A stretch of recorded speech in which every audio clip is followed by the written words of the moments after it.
Kaixo, Aretxe Aretako lanbide eskolako irakasle banaiz, eta jarraian azalduko dizuet efektu bikoitzeko zilindro batek nola lan egiten du. Jarraian, gure efektu bikoitzeko zilindro honek funtziona dezan erabiliko ditugun elementuak honako hauek izango dira. Alde batetik, mantenuko unitatea, elementu hau 3 zatiz osatuta dago. Alde batetik presio erregulatzailea, bestaldetik lubrikatzaileak, eta era berean, filtro edo iragazki bat. Honek, airea gure zirkuituan era egokian funtziona dezan lan egingo du. Honako elementu hau elikagailua izango da. Gure zirkuituak funtzionatzeko behar duen argindarra emango du. 24 voltio hain zuzen ere. Hemendik argindarra pultsagailura iragango da.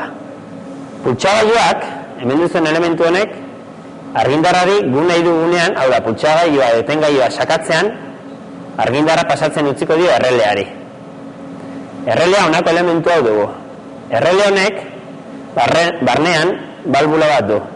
Balbula honek bere bobinetara argindarra iristen denean etengailu moduan funtzionatzen du.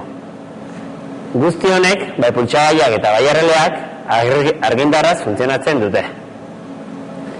Erreleaz gain, efektu bikoitzeko zilindro bat ere erabiliko dugu. Efektu bikoitzeko zilindroak aurrerantz eta antzerantzko ibilbide bat izango du. Honako alderdi mugikorra hau izango da aurreratuko dena, ibilbide bukaerako arrabolaraino, eta ondoren berabikutzean atzeratu egingo da. Efektu bikoitzeko zilindroak airearekin funtzionatzen du.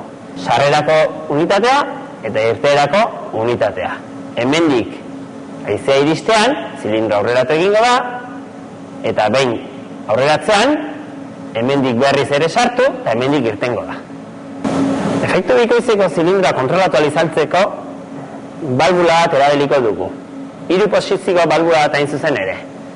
Balbula honek airearen pasoa iriki eta itxiko du, iristen zaion argindarraren arabera.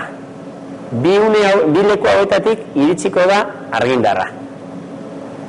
Bertan izango dituen bobina batzuen bidez, barneko zati gikorra mugitu araziko du.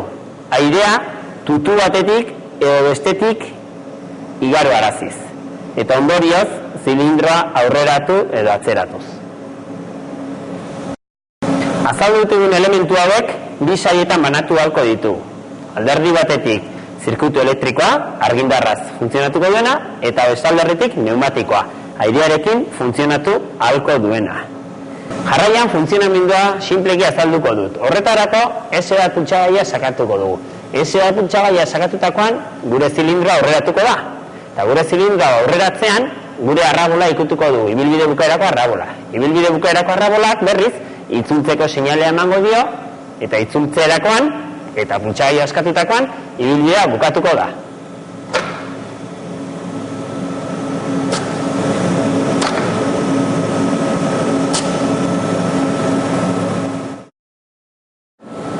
Laburbilduz, honela esan genezake.